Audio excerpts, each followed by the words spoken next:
Olá! Hoje a gente vai desvendar um pouco o mundo da segurança digital. E olha, pode até parecer um assunto super complicado, mas a ideia por trás é bem simples. É entender os pontos fracos para saber como se defender.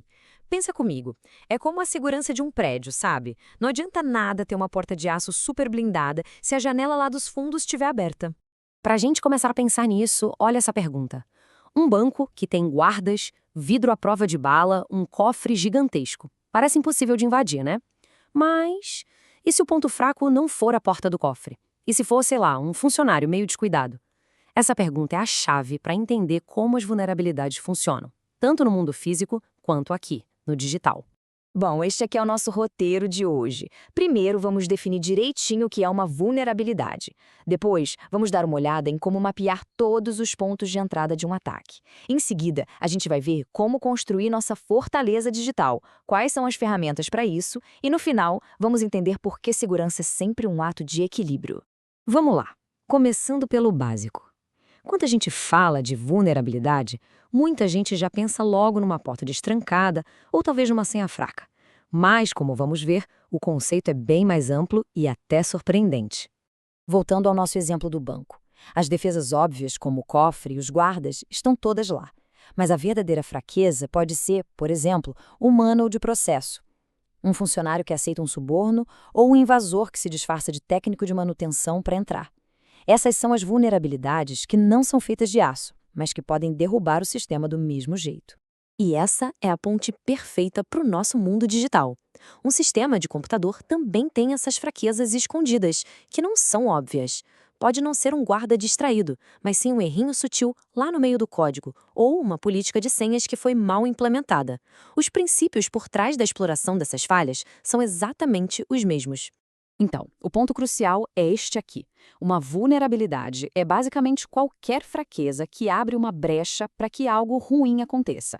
E ela pode estar no projeto, no design do sistema, na forma como ele foi construído ou até mesmo nos procedimentos, nas regras que as pessoas seguem. Certo, agora que a gente já entendeu que há uma única vulnerabilidade, vamos ampliar um pouco a nossa visão. Nenhum sistema tem um único ponto fraco. Na verdade, ele tem todo um conjunto deles, e a soma de todas essas fraquezas cria uma coisa que a gente chama de... Esse conjunto completo de fraquezas é a superfície de ataque. Pensa nisso como um mapa completo de um castelo. Esse mapa não mostra suas portas e janelas principais, mas também as passagens secretas, as paredes que são um pouco mais frágeis e até os guardas que podem ser enganados com mais facilidade. É o panorama completo de por onde um invasor pode tentar entrar. Agora, o que é bem interessante aqui é a amplitude dessa tal superfície de ataque. Não estamos falando só de hackers, não. A coisa vai muito além. Inclui ameaças físicas, como um incêndio ou uma inundação, roubo de dados por um funcionário insatisfeito e até mesmo erros simples, sem querer, que podem acabar causando um desastre. Ok, já falamos bastante dos problemas, agora vamos virar a chave e focar nas soluções. Se existe uma superfície de ataque cheia de vulnerabilidades, como a gente protege isso? A resposta é construindo uma fortaleza digital, com várias e várias camadas de defesa. Pensem de novo numa fortaleza medieval. Ela não tinha só uma muralha e pronto. Tinha um fosso para manter os inimigos longe, muralhas bem altas, portões reforçados, guardas verificando quem entra e sai. Cada uma dessas camadas tinha um propósito diferente. Pois é, a segurança digital funciona exatamente da mesma forma, com defesas em camadas. Essas camadas de defesa que a gente viu na fortaleza são, no mundo digital, o que chamamos de controles. E para construir essas defesas, temos um verdadeiro kit de ferramentas à nossa disposição, com controles de 3 tipos principais. Mas antes de abrir essa caixa de ferramentas, é super importante entender o objetivo. Nem todo controle serve para bloquear 100% dos ataques, como se fosse um escudo perfeito. Às vezes, o objetivo é só dificultar, sabe? Ou desviar o ataque para outro lugar. Outras vezes, a meta é mitigar, ou seja, absorver um pouco do impacto para reduzir o dano. E, em muitos casos, o mais importante é detectar que um ataque aconteceu, como um alarme mesmo, para a gente poder reagir a tempo. E aqui estão as 3 grandes categorias de controles. Os físicos são coisas que dá para tocar, um cadeado, uma cerca, um guarda. Os procedurais são as regras e acordos, leis, políticas da empresa, contratos. E os técnicos são a tecnologia que a gente usa, senhas, firewalls, criptografia.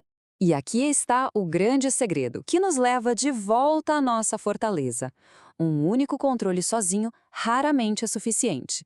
A estratégia mais forte é a tal da defesa em profundidade, que é quando a gente combina diferentes tipos de controles. É como ter um fosso, que é um controle técnico, muralhas altas, que são físicas, e regras bem rígidas para quem pode entrar, que é um controle procedural. Juntos, eles são muito mais fortes. Isso nos leva ao nosso ponto final, que talvez seja o mais importante de todos. Segurança não é uma coisa que se alcança e pronto, acabou. É um processo contínuo de gerenciamento de riscos. A verdade nua e crua é que a segurança 100% perfeita ou não existe, ou custaria uma fortuna. A realidade é sobre fazer escolhas. Uma empresa pode, por exemplo, gastar milhões para proteger seus segredos industriais, mas talvez aceite o risco de um funcionário perder um celular da empresa. Por quê? Porque o custo de proteger cada aparelho seria maior que o prejuízo da perda. Então, o trabalho de um profissional de segurança é exatamente este, um constante ato de equilíbrio. É pesar o custo de implementar uma defesa contra a chance de algo ruim acontecer e, claro, o tamanho do prejuízo se aquilo de fato acontecer. E este slide ilustra essa troca de uma forma brilhante. De um lado da balança, o valor daquilo que estamos protegendo. Do outro lado, o custo em dinheiro, tempo e esforço para implementar os controles de segurança. Achar o equilíbrio certo? Essa é a grande arte da segurança da informação. E para terminar, eu queria deixar uma reflexão no ar. Depois de tudo isso que a gente conversou sobre bancos, fortalezas e superfícies de ataque, a pergunta que fica é, se a gente olhar para a nossa própria vida digital, para os nossos dados, nossos sistemas, qual seria o nosso elo mais fraco? Fica aí a reflexão.